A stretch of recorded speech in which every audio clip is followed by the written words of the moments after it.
So, I like to start interviews, whether I'm just meeting someone or whether I'm introducing someone to the audience, like, just from a very natural place, like actually let's let people get to know you. And really, so what this podcast ends up being is it ends up being my version of sort of a new friend intake form, kind of, or an old friend fill in the gaps. You forgot to sign this page or whatever, type of thing. So we'll do. I saw how you do my Chris one. Yeah. It was like, I've known him, but it's kind of like an introduction. So. Yeah. And Chris, is even more interesting because like just hanging out wise, I've hung out with him less than I've hung out with you. Yeah. And we've talked a lot less, it's weird that we've been on the podcast for almost a year, but still I've talked to him less than I've talked to some of my other friends, Sure. But Chris is a really fascinating dude. And, I love just the perspective he brings, and like, so that the whole point of those 2 episodes was really like, let the audience get a little bit more of a deep dive into who this guy is, who's been part of the podcast since the beginning. But also why I chose him. And also, because I just think it's so important to not just sit in an echo chamber all the time and just bounce your ideas off of people who are just like, yeah, bro. Yeah, I agree with everything you're saying. Like, there's no, goes more often, dude. Everybody should feel free to say no. And we got away from that thing. We started acting like saying no was like offensive to people, and I think that it's really interesting because not that it ties in directly to what we're talking about, but I watched this little short video of Jimmy Carr the other day. Are you familiar with Jimmy Carr? It's like a British comedian.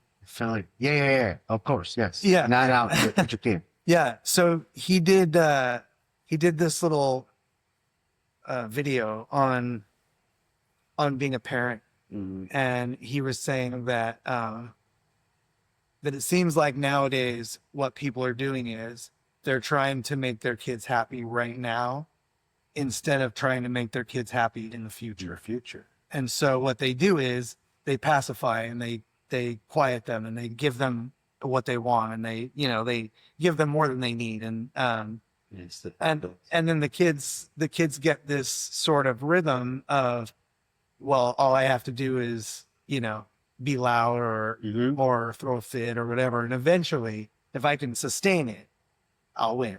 Right. And so he was saying, he was like, my kids want to play on the tablet, eat junk food, and stay inside.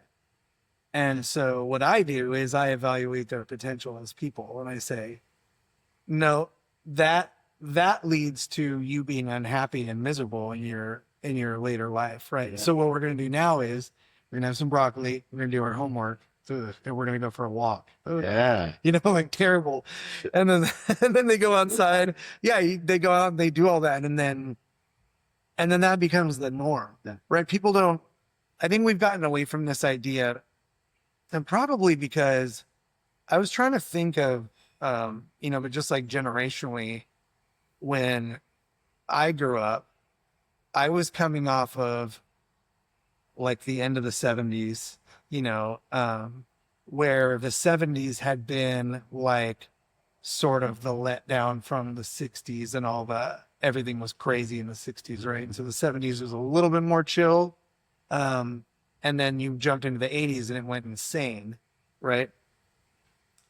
I think that generation, that was the first one that really started having everything be about them. Yeah. And so the problem is, when you have that generation start having kids, well, then who do you prioritize? Do you continue to prioritize yourself, or do you start prioritizing what's important to your kids?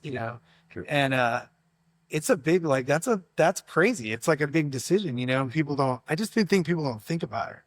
I mean, you see it now. What you said is perfect, is how they're trying to make them happy now. And if they throw a fit, they're gonna get what they want. And you kind of see that now in the workforce even. Yeah. Some of the younger ones, when they start, Yeah. you see them, they kind of throw fits and they think they just get what they want. I'm like, I'm not your parents. You know? Yeah, I don't have an obligation to make you happy. No. You know? It's a foreign concept. It's very. That's so funny. Yeah, dude. Well, thanks for being on the show today. Thanks, man. Thanks for having me. So, Cool setup ever. yeah, this is a fun one. This is going to be a little bit different format. It'll be a different presentation, but we've been trying to make this happen for a long time. So it's cool. It's cool that it's coming together. Definitely. So, my buddy Pouya, I usually start by saying, take me back, tell me about your family. And so we're going to do that. Yeah. We're going to do that. But I want to start by talking about a little bit about how I know you, like why I know you, why you're here. So more recently, especially, I've been telling a little bit more of my story about, injuries young and being super overweight. And then I get to this point where I say, and then when I was 39, I hobbled into a jujitsu gym and there was these 3 guys already there. Right. And the 3 guys that were there were you, John Taylor, and Josh. And then every once in a while we'd get Brady roll through, or another friend, black belt, that would pop in and just kind of, but for the most part, it was the 3 of us.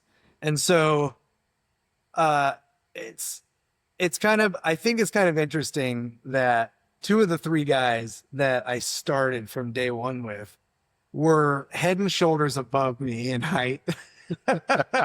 Right. So funny. And comparable to my weight, right, at the time, especially. And I was just literally just a wounded pig on roller skates in there. And you guys had been doing it just long enough that it was like, oh, fresh meat, you know? So felt like it.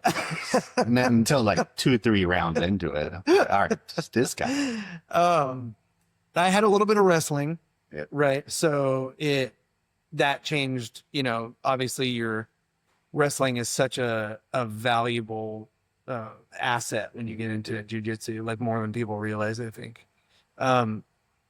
But anyway, just so we'll come back to jiu-jitsu, obviously, when we get to that part.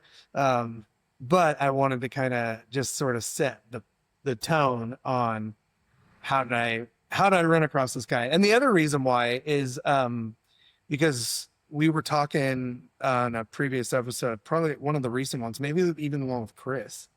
And we were talking about how you can literally train and come up through the belts with someone for years and years and years and like never really know who they vote for, or what their home life was like, or, you get like little glimpses maybe and you hang out after and people tell stories and stuff, but you don't get to do deep dives a lot until you really like start building your friendships with certain people. And so that's kind of where I think, that we start is, we developed that friendship, that was a little more than just the average jiu-jitsu friendship pretty quickly. Yeah. And so I'm really, like I said, man, I really appreciate coming on today. I'm excited for the Thanks for conversation. having me. This is fun. Okay. So now let's get into it. Where are you from? So take me there. Well, originally, I was born and raised in Tehran, Iran. Yeah. Born in 81. Yeah. First year of the goddamn millennial. Yeah. Well, yeah, born and raised over there. 2 years literally after the regime change, right? So regime change was 79. I was born in 81. As a matter of fact, and then things were still happening from what I could tell. My mom pretty much had me in the middle of the snow time, and there was so traffic to get to the hospitals. That story I heard, right? Yeah. And it's still in the middle of the regime, 2 years afterwards. And here's 40 years later, we're still kind of going dealing through with that it, now, yeah. right? Um, That's wild. yeah, born and raised there, and I moved to the States when I was 17. Actually, 17 and 360 days. Oh, okay. One day, Okay. because 4 days after I turned 18. And what's interesting about that is, like in Iran, you're supposed to go to the military and do your service when you're 18 years old, or you go to college first and then you do your service. Yeah. Well, I missed it by 4 days. So I was in the airport, and they're like, come back, right? I was like, yeah. Absolutely. 27 years later, I visited once since I've been there. In 2016, I visited once. Yeah. It's definitely different. I tell people this all the time. I spend my entire adulthood here. Yeah. I'm been an adult, learn how to be a man right here in the United States. So, and then, I became a citizen here about 15, 16 years ago. Okay. Um, Do you have brothers and sisters? yeah, my sister, she is 6 years younger than me. She's here too. She's here. When we moved here, it was me, my mom, and my sister. Okay. Pretty much us and 6 luggages. Yeah. And then, we moved here. We moved to right here in Citrus Heights, California, in a little apartment called Birdcage Apartments. Yeah. Which is funny. I'm still driving by those places. Yeah. I'm like, why am I beer still 27 years Yeah. later? But it feels good. It feels good to. I see those roots some days. As a matter of fact, I remember the first night we came in, I went right by the airport. And when we came from the airport, the steps I took and I saw Birdcage Apartments. I was like, oh. So every once in a while when I drive by, I'm like, oh. This is America. That's interesting. Feels to you something. That's funny. Yeah, so moved here then. So dad stayed there? Then my dad stayed there. My mom and dad been separated since I was 15. Okay. So it was quite a bit of years, 2-3 years before we moved here. They were separated, and my dad stayed there. My dad was still there. So Okay. yeah. But you stayed in contact with him? Stay in contact with them. We talk. I tell people this all the time now, like, your father's your father, right? And Sure. sometimes things change and relationships change, and no matter what, that I've always stayed in touch with them. Yes. Because it's part of my flesh, so I got them. I got it back, when I can. Did you already have English when you came? Yeah. The interesting part of it is that my mom put my sister and I into English classes pretty early on. Like we were like 10 or 11. And it's this school system over there is really kind of funny because we get English into our curriculum. Yeah. So, but it's like English, like you would learn Spanish here. Like you just kind of learn little things here and there. But my mom was a big believer, like you guys need to learn English from the get-go. Since I was 10, we were in private English classes.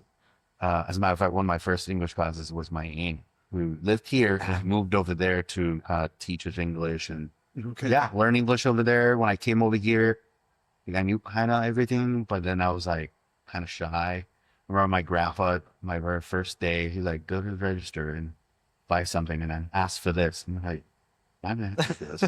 It's like, ask so you can learn. Yeah. So I don't know. My family's been big on like, you come here, you need to learn English. Like, don't not learn it. And I've been a big believer in that. You brought up learning English. I'm a big believer in it.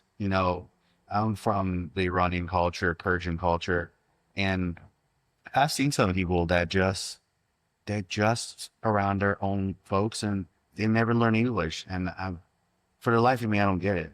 And I never put it as like abandoning my culture. Obviously, I know how to speak in Farsi. I can read it, write it, all of it. But I also think it's important to learn, one, the universal language, which is English. Secondly, to move to it. So learn it. To me, that's important. What was the transition like? So I've heard a lot of people that have learned English as a second language talk about, and I've had experiences learning little bits of other languages as well. Mm-hmm. Did you find that you started thinking in English when you got here, or was that something you practiced in Iran before you came over? I think up until probably 10 years ago, not 12 years ago, like halfway through, I was still thinking Farsi, even dreaming Farsi. Okay. But the past 10, 15 years, I only think English. I dream English. Yeah. I just everything like just comes to be in English. A lot of it has to do with the fact that obviously I'm actively working, so I deal with the public and I practice English quite a bit. Yeah. That's why I wondered that, like immersion, eventually just start to kind of permeate everywhere. Yeah. I feel like it's how it would be if I were to move to France. I think after 27 years, I'm going to dream French. Yeah. You know? Yeah, for sure. It's interesting too. I think more than just the words for things, I think the way that you communicate things to people is what's interesting to me. So like, I always get in trouble when I travel everywhere with Michelle because I stop and talk to everyone, even if I don't understand what you're saying. I stop and talk to everyone. And so one of the things I learned in Paris was you don't. So like in a deli or a donut shop here in America, I would walk over the counter and I'd say like, I would like a croissant, please. And when you're in Paris, the words that you use, you actually walk up and you say, I'll take that croissant. Like pretty direct, kind of like to the point. But I just think it's not. So one of the things that I think I learned in Paris, especially, because I love soaking up other cultures and learning about where people are from and what makes it tick, and all that stuff. But I was always raised in America with some pretty negative stereotypes about France and the French, in general. And they were rude, especially towards Americans or whatever. But what I actually found was, like I said, I was walking through the thick of it. We were in downtown Paris. It was people everywhere, you sit literally in the cafes, you sit shoulder to shoulder with strangers while you're eating, and they're smoking and their dogs are there, and you're literally touching other people and everyone's just doing their own thing. Right. And when you walk on the sidewalk, people might be looking at their phone or they might be looking around, and occasionally you'll bump into people and they won't even say anything, because in France, the ground belongs to everyone. And in America, where my feet are is my space. Yeah. Right. Yeah, that's true. And so I think it was interesting that like being in that culture and bumping into people and being like, oh, sorry, or like, I didn't take it this way, but you could see like being someone and having someone like body check you on accident, and on the sidewalk. And you might immediately be like, dude, was that intentional? You're like, whatever. And you look up and nobody even recognized that they bumped into you because it's just, they're so used to walking that way. Yeah. And so I was like, I really benefited from that. It was like, oh, okay, maybe not so much ownership over every, patch of ground I happen to be standing on in the moment. I'm a visitor in this place, and, so let me learn how you treat your place. Yeah. Yeah. Yeah. So obviously there was things changing culturally. What was it that finally made your mom go, okay, kids, grab a couple of pieces of luggage and we're getting out of here? I think, so my grandparents have lived here prior to us moving here. My grandparents lived here 10, 15 years before we did. Okay. A couple of my aunts lived here, and my uncle. So I always have family here. And for some reason or another, it just always felt like growing up, like, well, we're going to move eventually, right? Yeah. But I think what they did is like, when my parents got a divorce, my mom started thinking like, what's next for us?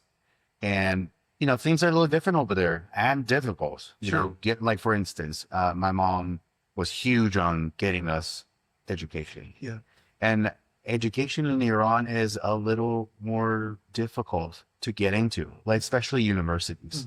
Mm-hmm. Universities are very exclusive to either the rich, or actually, if you're part of from at least what I've learned is that from part of the Hezbollah, it's like they have more rights. Their families, their frontline people that were in the military have rights. So there's a bunch of people way ahead of you. And you can be a Persian Einstein and you're still going to be like, get back the line. It's, Muhammad's son's going to be ahead of you because he's there. And that's how it was. And it's kind of a lottery to get into universities. Is it more so like I could see your mom being able to find at least, I guess maybe I should preface it. I have zero experience with Iran except for the news and the people I know, the food, a little bit of food, not nearly enough food. We'll get into that. So I don't know, I only have my own frame of reference. I'm always slow to trust the people who are telling me something, just as a rule I am. But the culture change your mom must have been experiencing, did she have to wear a burqa? So it's called hijab. The hijab. Yeah. So, always have to, ever since I remember all the female members of my family, except like my sister when she was younger, you have to cover your hair, you have to wear like, it's kind of like a longer jacket, if you will. I remember that. I remember my sister when she was younger too, when she started going to school, she went to, all girls schools and she had to be in like a uniform, hair is covered. And this is like a 8-9 girl. Okay. And my school too, it was all boy kind of school. All boys schools anyways. There's they'll make schools out of that. Was going to be my other question was, so it was probably easier for your mom to get you educated in that culture than it was to get your sister educated, I would imagine. Yeah, it was easier. What was that like for her? I mean, she was 6 years younger than you said. Mm-hmm. So she's 11 at the time when you guys are escaping that situation. Mm-hmm. So you probably have a pretty good recollection actually of watching her go through that. What was that like for her? I mean, from what I remember, her school was all girls school, very strict. They had to cover their hairs and things like that. Mainly what I remember is like our curriculum was just so difficult. Yeah. It was so difficult. Yeah. I remember when I first moved here, I had 6 months of high school left. So one, we're talking about cultural difference, right? So not to like jump ahead of it, but I came into a high school where there was a girl sitting next to me. So first distraction is like, this thing sitting next to me, right? I mean, they have that in universities in Iran, but even from what I've seen, the classes like separated, like guys sit on one side, girls sit on some cases, they put a curtain in between you. Right. I think all of it is because no distraction. Yeah. Girls are bad. Yeah. Well, even though it's like something to it. But distraction was a thing. I came to high school for 6 months. There was this girl sitting next to me. I don't want to mention her name, obviously. Sure. Actually, I ran into her probably 2-3 weeks ago in Costco, and I'm like, huh? She's like, it was funny because I was sitting next to her when I first came here, and it was such a big distraction. And one of the funniest stories about that is like she gave me a hard time so much. She called me the Iraqi god boy. And I'm like, enough of that, dude. They're my enemies or whatever. And she was like, and then she warmed up to me. And then at some point it was like prom time. She's like, do you go to prom? And me being like a foreigner and, not knowing how to interact with the girls and stuff. First thing I'm like, what's prom? Yeah. And that was like a joke too. Yeah. But not to veer from your question. Well, because what is prom? Really? What is prom? Exactly. All I remember just seeing movies, Sure. Like, I think that I didn't go to any of those. Dump blood on his head or something. That was a prom. Yeah, right. Yeah. But it was different. That was the biggest difference for us when my sister came over here too. Going from that being so strict, schools are very strict. When you first start in the morning, we line up like military, we have one lane arm from each other. Very structured. Like what you say, what you don't say sometimes is a big thing. School's curriculums are really hard as well too. And for my sister too, when she came over here, it was difficult because one, we had to learn in English, all this stuff. Secondly, again, the whole boys and girls thing in school, that was a kind of a thing. I'm not speaking for her, but Sure. I remember for me, that was the biggest thing, is distraction of that. Was it Sharia law? Totally that. Sharia law, so it's on the news all the time, right? Is this sort of law based off of the Islamic religion and the laws and things like that? And because of the regime change in Iran, and then how it started to shift towards more of that, that theocratic role, I was just curious if that was something that had been discussed out openly. Not too much. Yeah. But I mean, what was really apparent is the Yeah. Islamic republics, right? And I've dived into so much trying to understand my own culture even better sometimes, because the Islamic part, all when it comes down to it, wasn't part of the Persians. Like, Persians were different. Like, Right. that was not what we had. But Right. the Islamic part was something that was forced upon the Persians, and a lot of it was enforced on us. Yeah. A lot of rules and regulations you see in Iran now is from the Islamic. The folks is from that. Yeah. Yeah. Yeah. It's so interesting. I mean, people are fighting over religion everywhere, right? It's everywhere. Here, there, everywhere. I know. Yeah, that's wild. So, and especially, I can't imagine the culture shock being almost an 18-year-old and just getting thrust right into the last, semester of high school. But what was the curriculum like here compared to Iran? It's like I was learning stuff that I learned probably in my engineering level stuff in college, in high school. Okay. That's the type of stuff you were learning. I was in calculus 3 when I was leaving Iran, and I came over here, not to dumb it down, but it was just like, what are we doing? We're adding numbers? Wait, I have to do that, Like, no one's doing calculus. I started talking with calculus with somebody next to me, and he looked at me and was like, "What are you? Get away from me! What are you doing here?" I know. So it's definitely tougher over there when they education wise. I'm not saying better or worse, honestly, because people learn different things from different things. I'm a big believer that youth can be educated through not just school. I mean, I think conversations make people so much smarter. Oh yeah. So much smarter. Yeah. Did you encounter any sort of racism or anything when you first came over? Not really, man. Yeah. Like, for me, nothing. Yeah. Nothing. I mean, I look a little different. I'm much lighter than most people. Sure. I have lighter eyes, a lighter hair. I'm just lighter looking. Is your dad tall? No. Where do you get the tall from? It's from my mom's grandfather. So Okay. he was 6'5". Yeah. And all his boys kind of got it. But my cousins, I'm the tallest one. Because you might be the tallest person I've ever met. Frankly. I would love to be that one person. Yeah. Well, no, because literally, like, every single person that I've ever met that told me they're from Iran was a little short. Yeah, a little shorter. And I'm the tallest one in my family. I'm 6'5". My next cousin's like 6'3". And then the rest of them are like 6'2", 6'3", 6. They're all tall. Yeah. So that's where we get it from. Okay. But my dad, my dad was like 5'11", but light eyes, like he had blue eyes. If you see my sister has blue eyes, really light.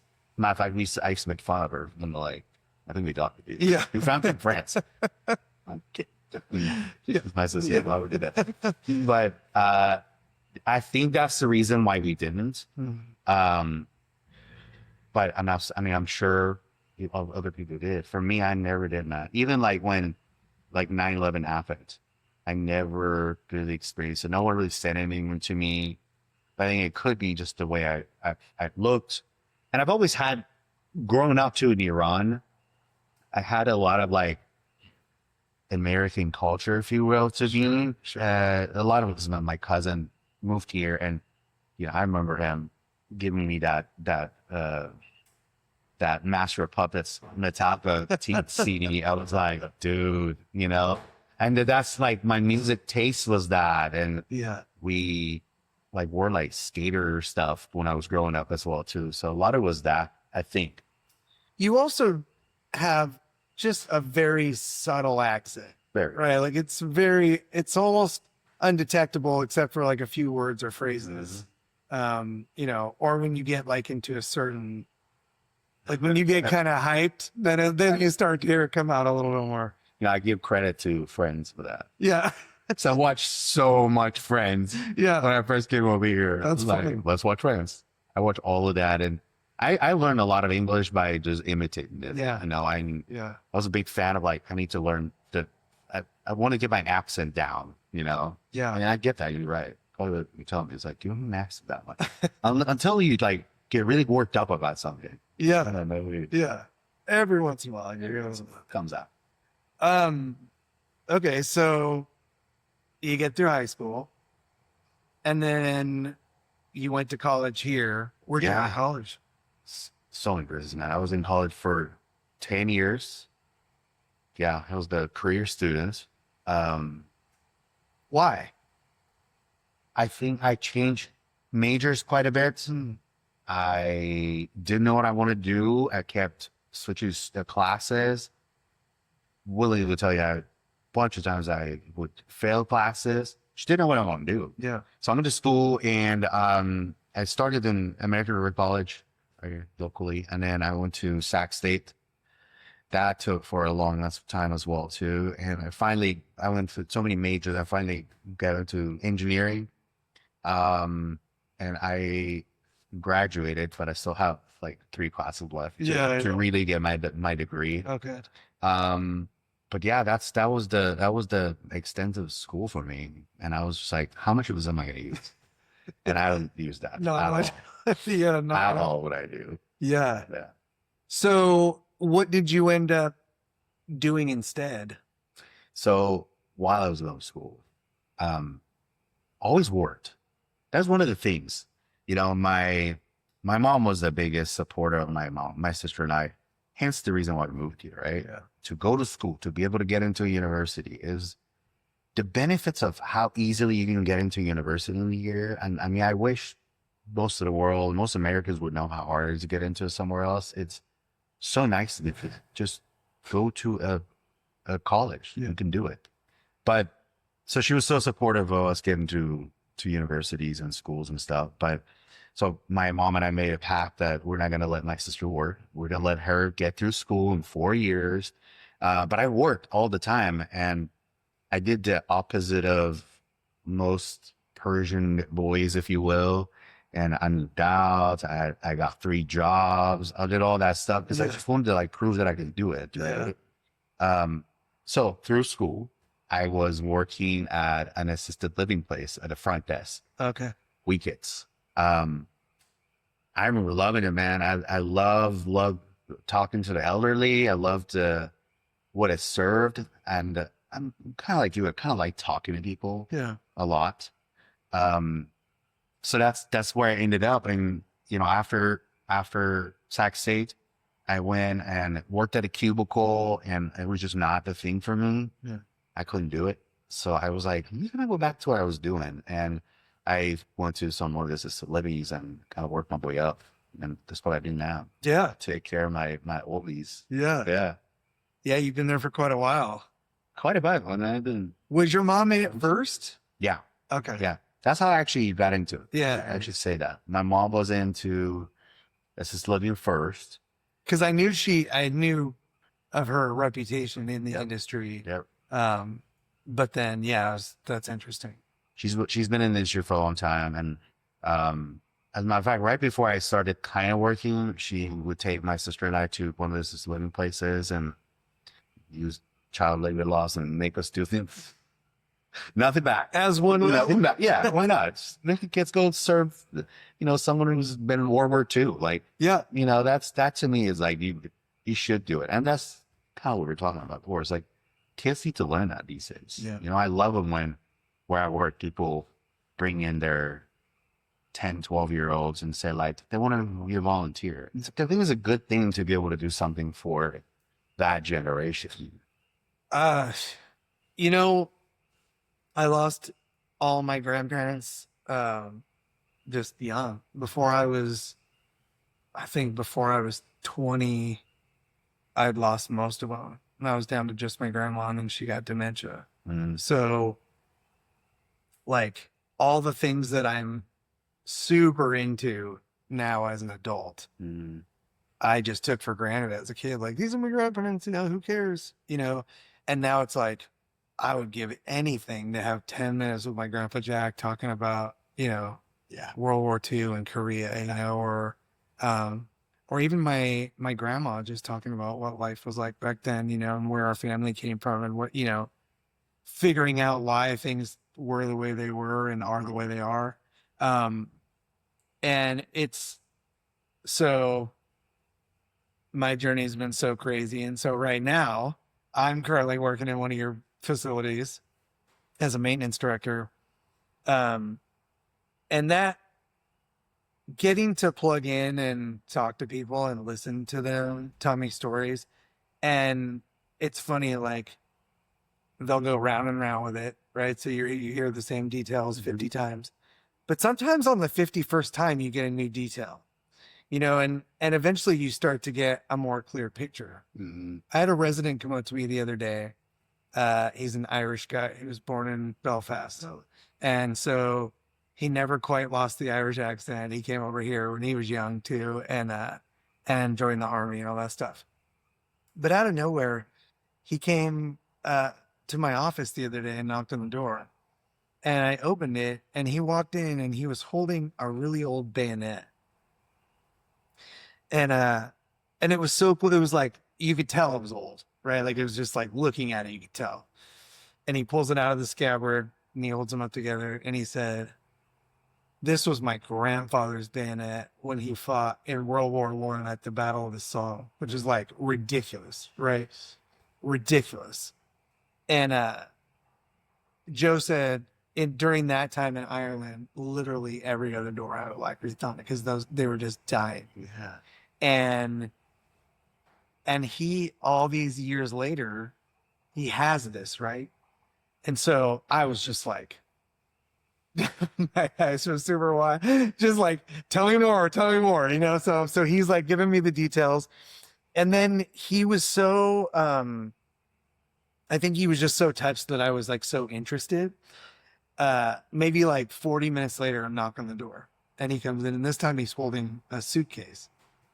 And he sets it down and he goes, "This suitcase had a pair of underwear, a pair of suspenders, a pair of pants, Love it. and a pair of socks in it.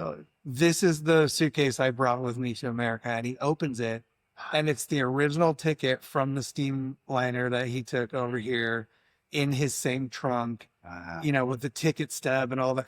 And just like, so that's one guy, one day, right? It's you know, we've talked a little bit about it. Among other things, I'm a conspiracy enthusiast. I know that. I believe that there's something behind this rampant outbreak of dementia and Alzheimer's that's taking all our old people's brains away.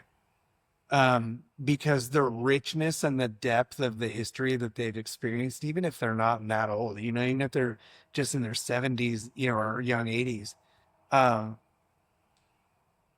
that's my full lifetime before my whole life that I've lived. They were still alive, right? And the world has changed so much just in my lifetime.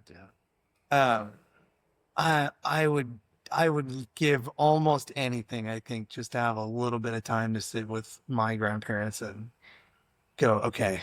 No one does for You know, just tell me about you. Yeah. You know? Yeah. And I know a lot, you know, but there's something about somebody telling their stories which is also was like a huge sort of, pushing factor for me in starting a podcast and getting involved in that, was I just love like talking and hearing people's stories so much. Like I'll literally just sit there and let you talk for hours. And this was an awesome opportunity to get to do that.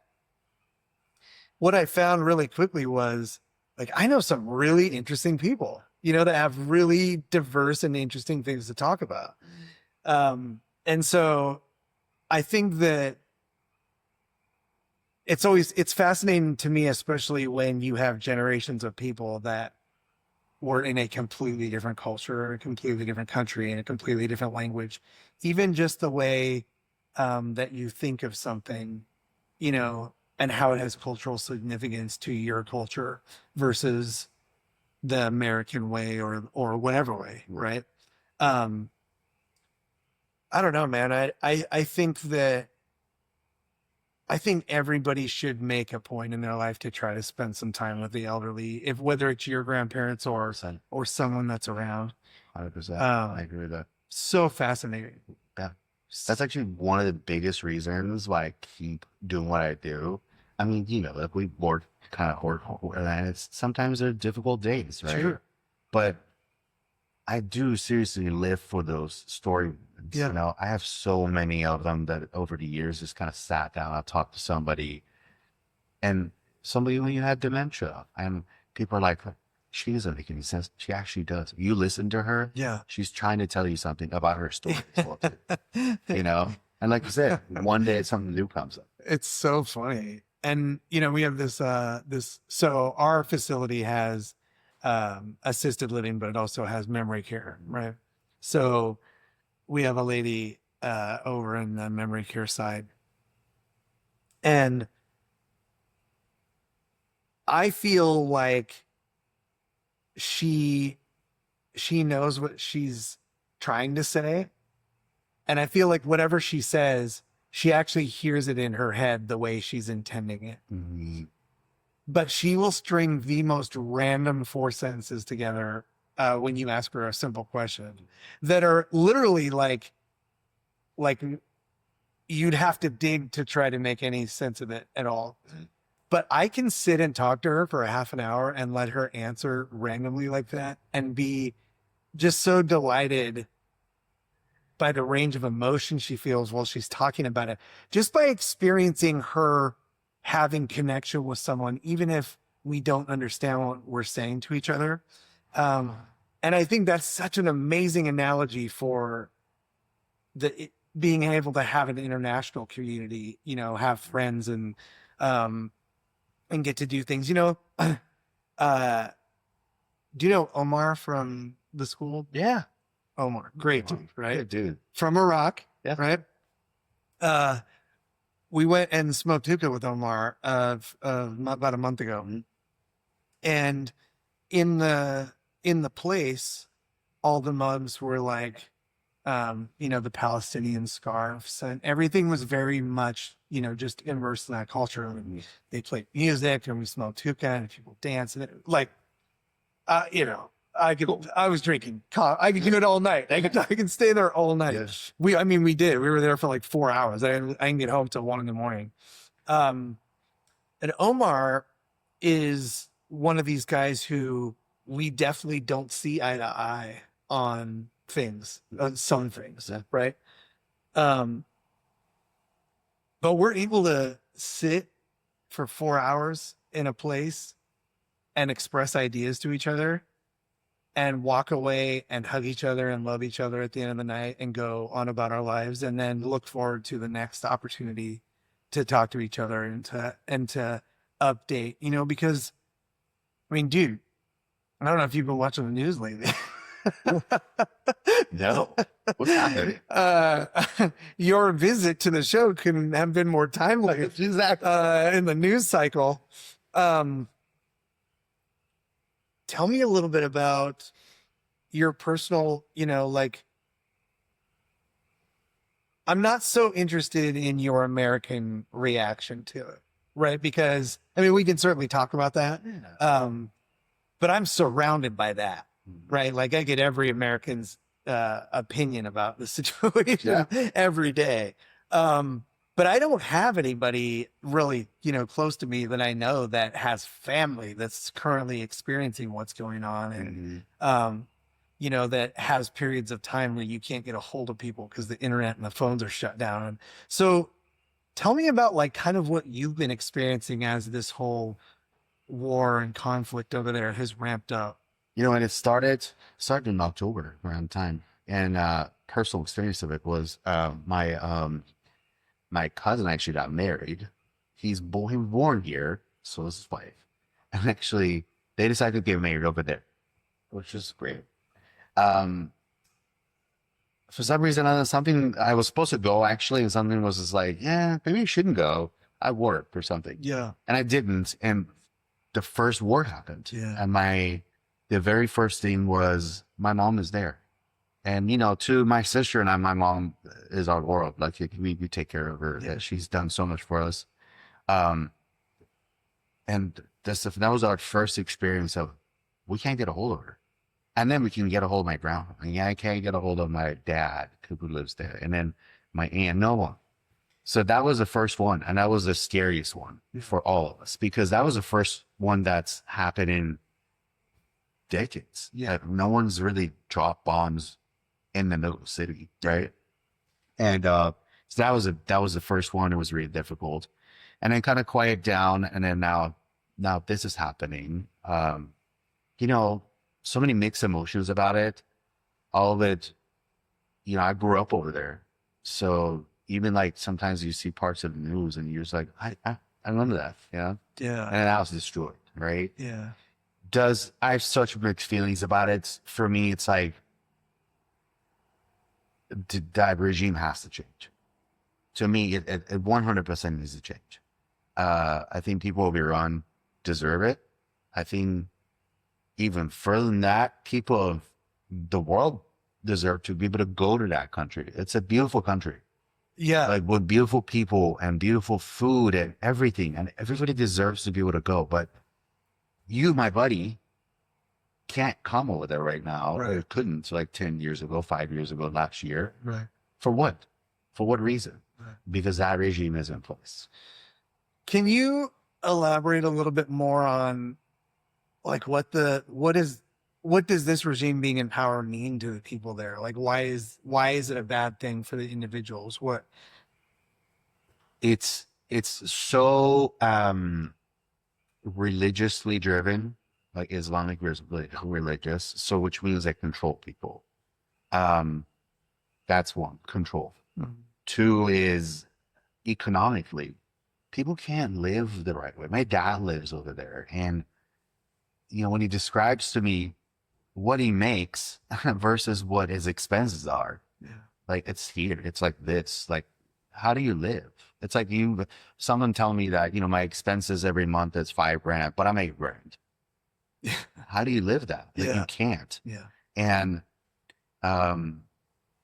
it's economically, and then now the currency, the dollar versus what's going on over there, they just hiked it up. And it affects the economy of the country. So people are literally saying, we just want prices to go down. We want to be able to live normally. Mm-hmm. And then coming down to freedom, a part of it is like, that's why people went into the streets. That's why when October happened, women are walking around, no job. Like, what are you going to do about it? Yeah. And my opinion of it now this part of it is a little bit like the American side of these seeing things. I'm a huge believer that when a government takes away your entire weapons, like you have nothing to defend yourself with, of course they're gonna overpower you over and over and over. But that's how it affects the country. It's people don't have food. People don't have the real money. I mean, thankfully my family's pretty lucky to be able to live the way they live. They own their homes. Yeah. They have people like us to live on this side of the world that can still help out as well too. Yeah. But that's 0.001% of the country. Right. What about the rest of the country who won't be able to eat? That's where that regime to me needs to go. Can't be there anymore, and what's happening, is the price of it. You know, I see that, but at the same time, you know, when I can't get a hold of my dad, you can't get a hold of my family, and every day kind of like, well, did they bomb where they live? Are they gone now? Right. And, you know, and it's such a strange feeling because it's like you might lose somebody and you physically can't see them go, but the thought of it is evaporates. Yeah. You can never speak to them again. So these are just the ups and downs I have. Yeah. But the regime has to go. We all understand this. And the biggest thing right now is like, what's next? Right. Or what is next? And there's so much behind it, you know? Yeah. Yeah. Yeah.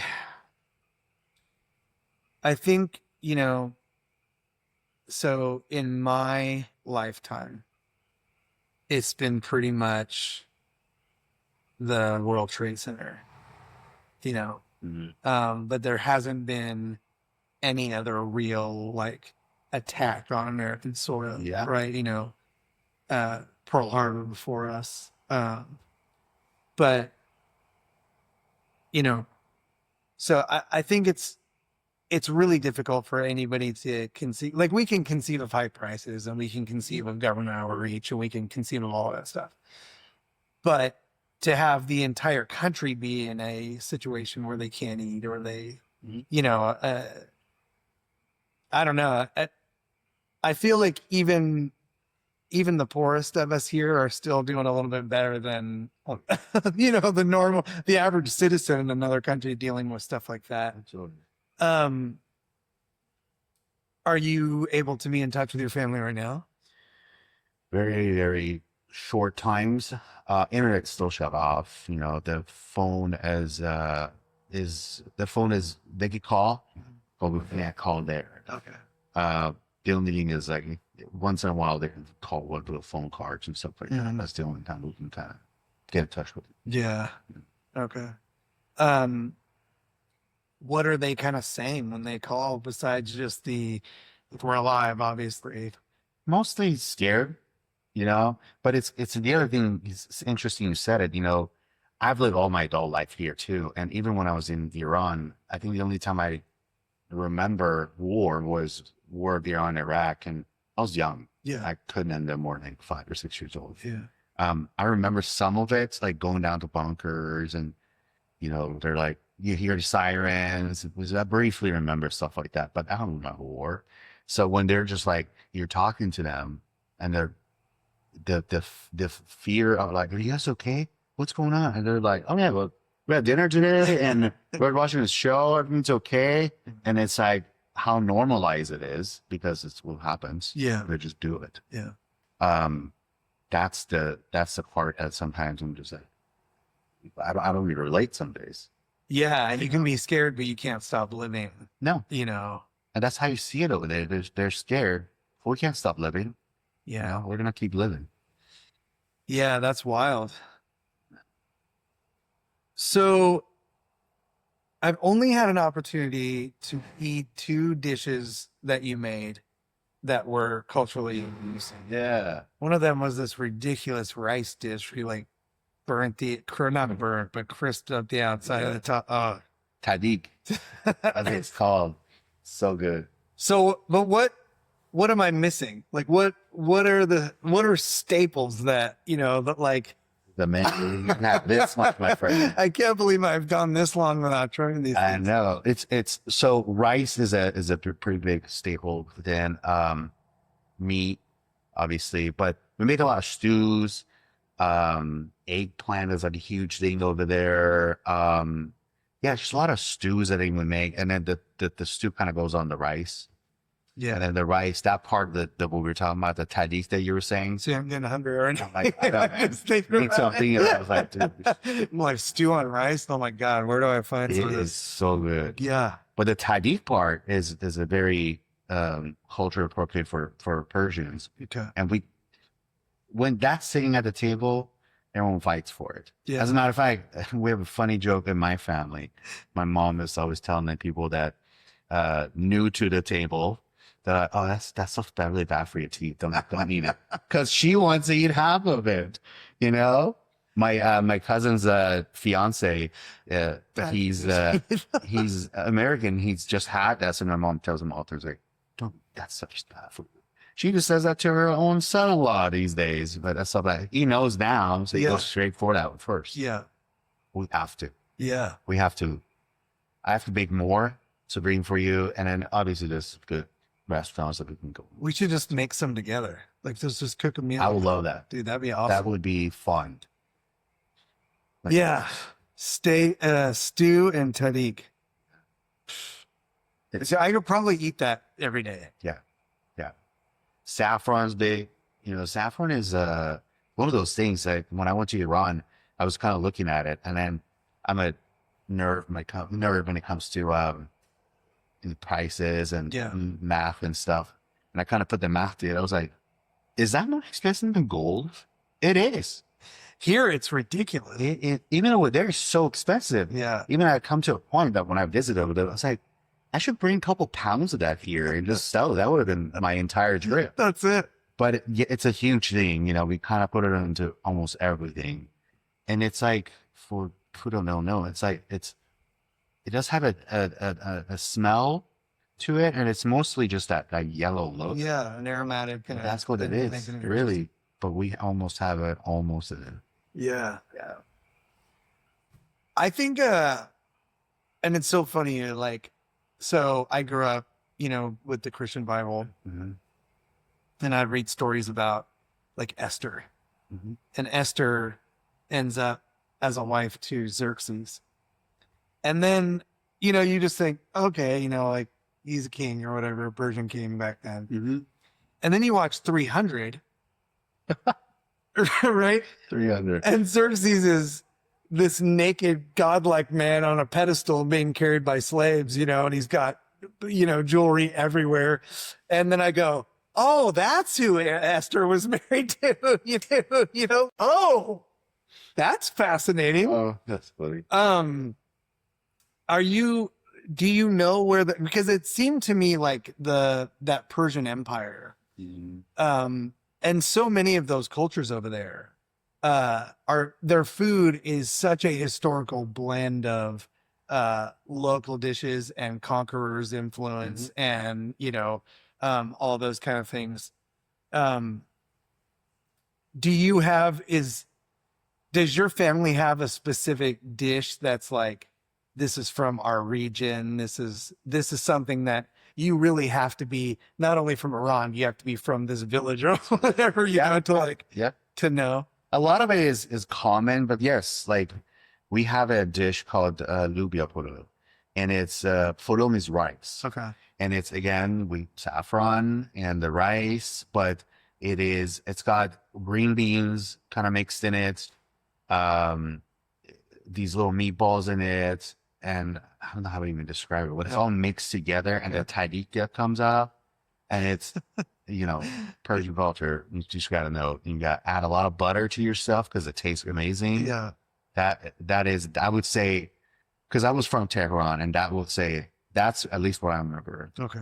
To be from where I was from. So I've traveled towards the north of Iran and south of Iran, and I've brought up lubia pululu, and they're like, what are you talking about? Like, oh, this is specific to us. Yeah. So interesting. Yeah, you ever make that? That I would love to make that with you, because let's make that my mom's specialty too. I love it. Yeah, we can do it. We can do it for sure. So in my family, my great grandmother was from Czechoslovakia before it was split. Okay. And we grew up with it's a snack basically called pekaj. That's what they called it. It's you squeeze out sauerkraut and then you mix flour into it until it's a dough. Okay. And then you roll it out and you cut it up and you roll it in a pasta roller until it's like the like a thick potato chip. Okay. And you deep fry it. Sounds good. It's ridiculous. And we grew up eating it. Okay. But again, my grandma died when I was young, my great grandma, and no one under her spoke any Czech. So they didn't know. Yeah. And they said that what it came from was actually they used to make the dough, and then they would roll it out into big sheets, and they would butter it and bake it, and then you would just tear pieces off and eat it. Nice. So before the deep frying thing. So another variation of it. But super interesting. I ran into a lady who was a realtor from Czech Republic when I was working at my last job, and she spoke the language. And so while we were getting ready to record her session or whatever, I said, "Can I ask you a question real quick? What does the word pekach mean?" And she goes, "Oh yeah, pekach." And I go, "Okay. Well, first of all, you recognize the name because no one we know even knows what it is, right? We were the source of it forever." Yeah.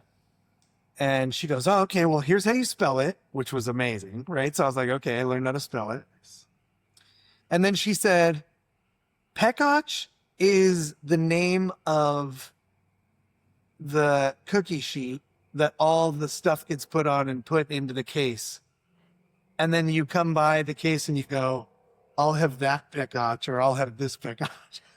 It's not even the name of the real actual food. Wow. It's just the name of the tray that your food would be on, right? So maybe you want a cookie pekach, or maybe you want a pastry pekach, or maybe you want the sauerkraut pekach or whatever. So my mind was blown by that. You know, it was like super fascinating.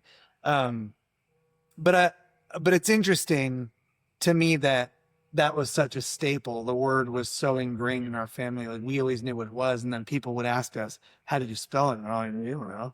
You know, like, "How do you make it?" "Well, we can show you, you know, but I can't really just tell you because you have to experience it. You have to go through hours of your grandma with her super strong old lady Czech hands, you know, just like squeezing the life out of this, learning how to do that at a young age. And now my mom knows how to do it and I know how to do it. That's amazing. My brother doesn't know. My cousins don't know.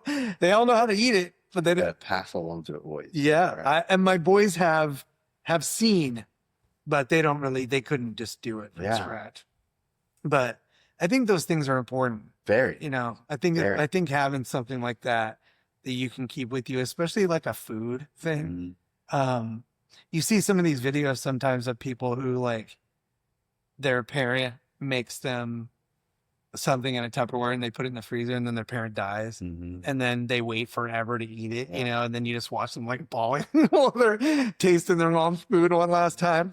And I kind of want that to be what like my kids and grandkids go through. Like, oh, grandpa always used to make this, you know, like. It's really awesome to be able to carry a culture and still pass it along, right? Yeah. And then sharing it. I mean, you tell me this right now. Now this is in my head, right? I'm going to bring you my food or you're going to bring your food. We're going to eat. Yeah. And I'm going to want to watch how you do this. And vice versa. Sharing the culture, right? That's really important to do that. And then not letting cultures die off, you know? I often think about that, how cultures kind of die off sometimes. Let's talk about that a little bit. Because so it seems like in America, the culture used to be, right? Like this is what it means to be an American, right? There's an American culture too. And that became like a shameful thing at some point along the road, right?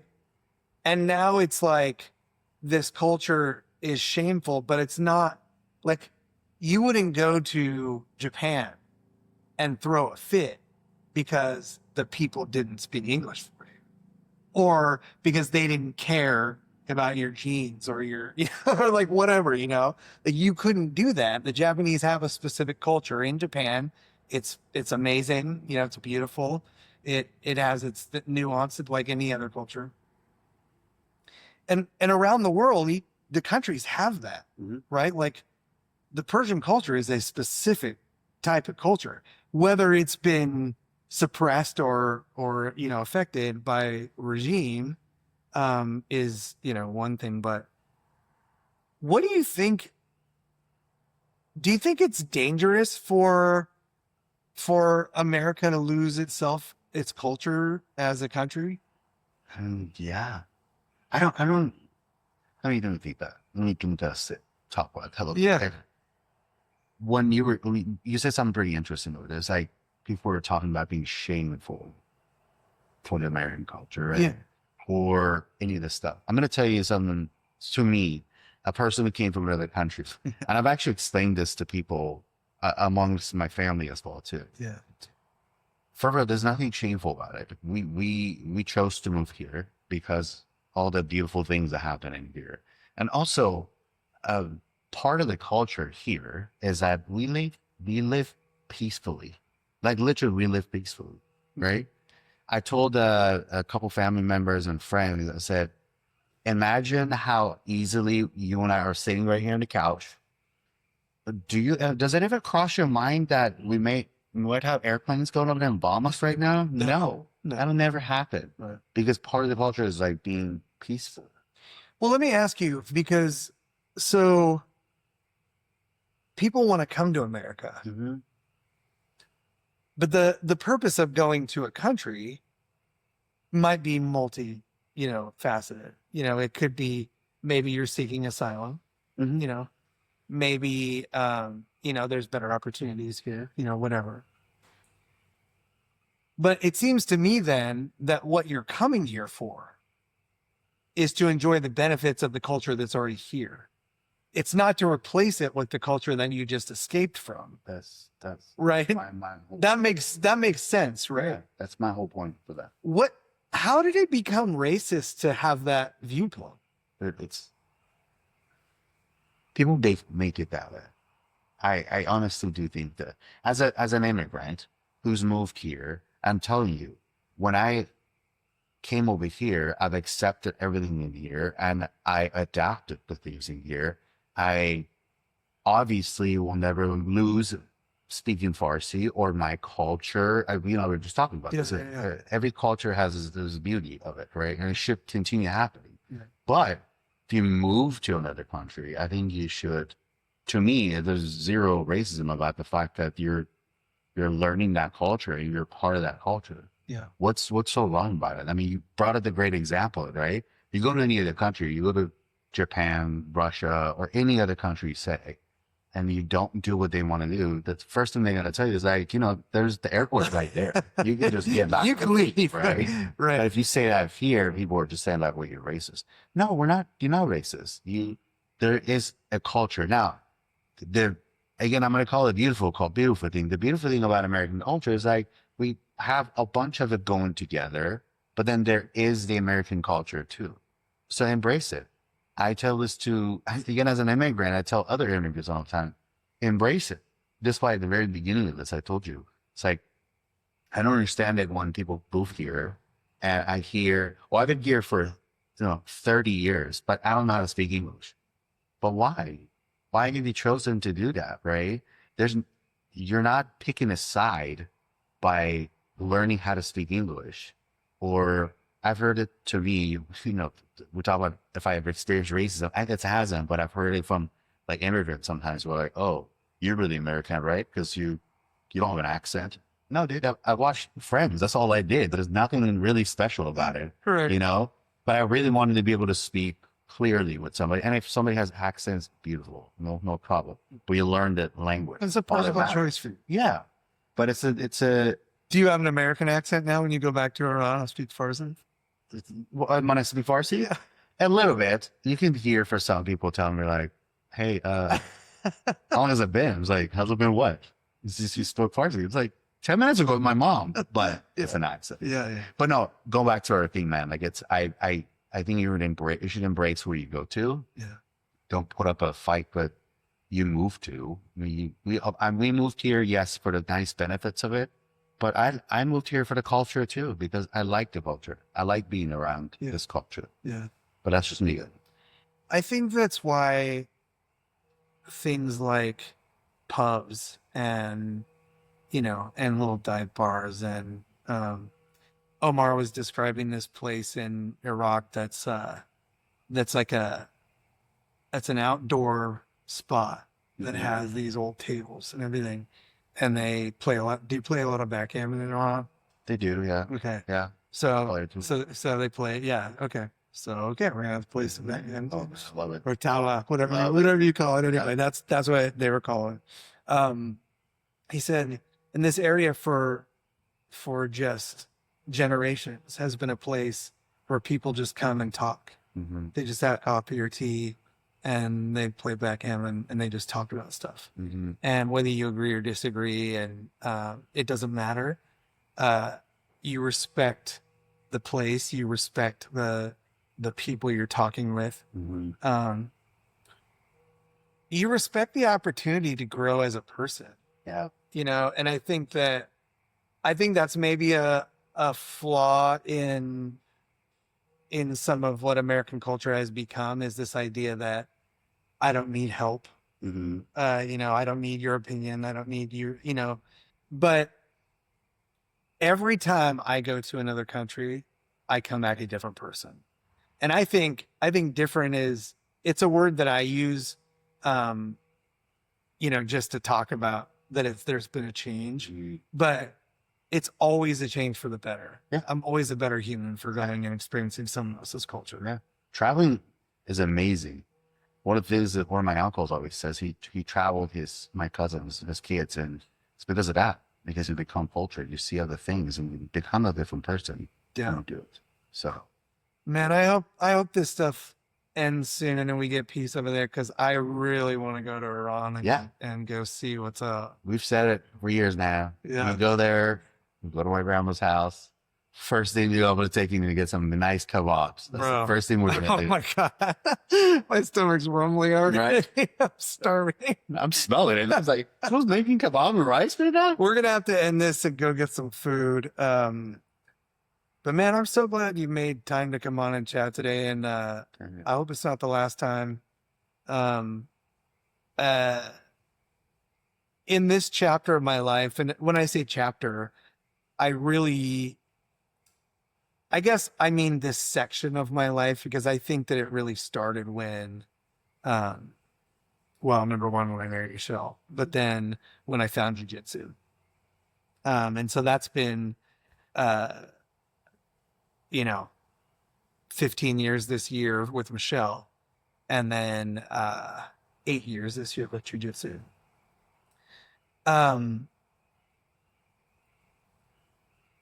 It's for me, it's about choosing my family. Mm-hmm. You know, it's about finding the people who I want to get to know better for the rest of my life, you know. And what's been really beautiful for me is that making that choice has sort of just changed the way I even see things, you know. So like, it's sort of like at the end of the first Matrix movie, like when Neo realized, oh, I can see the whole world in code actually, right? And then all of a sudden you see this guy over here and he's just code, and then you see someone over here and they're gold, you know, they're glowing. And I'm really trying to grab those golden people and just pull them in close. Yeah.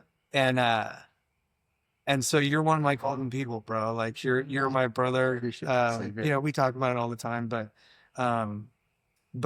I love you, and I truly am excited to see what the next 10 and 20 and 30 years of our lives look like, and to get to go see your home country with you. But just, you know, thank you for the open dialogue and for the open conversation. I always tell, you know, people that I like to end the show with gratitude. So thank you, you know, and thank you, you know, if you're listening along to this conversation, you know, thanks for being here. This is a little bit different of a format, but you know, it's one of the great things about the nature of this podcast is that it's rootless. We can do it wherever we want.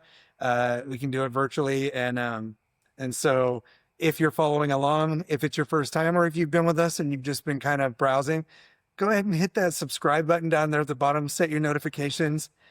Drop a comment or two if you have some interesting or just opinions about what we've been talking about.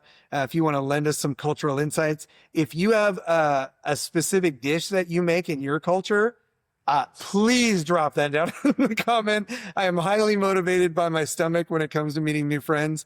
But until next time, thanks so much. Thank you, man. I appreciate you. Appreciate you a lot. Yeah. This was so much fun. Bro. This was so much fun. That was it.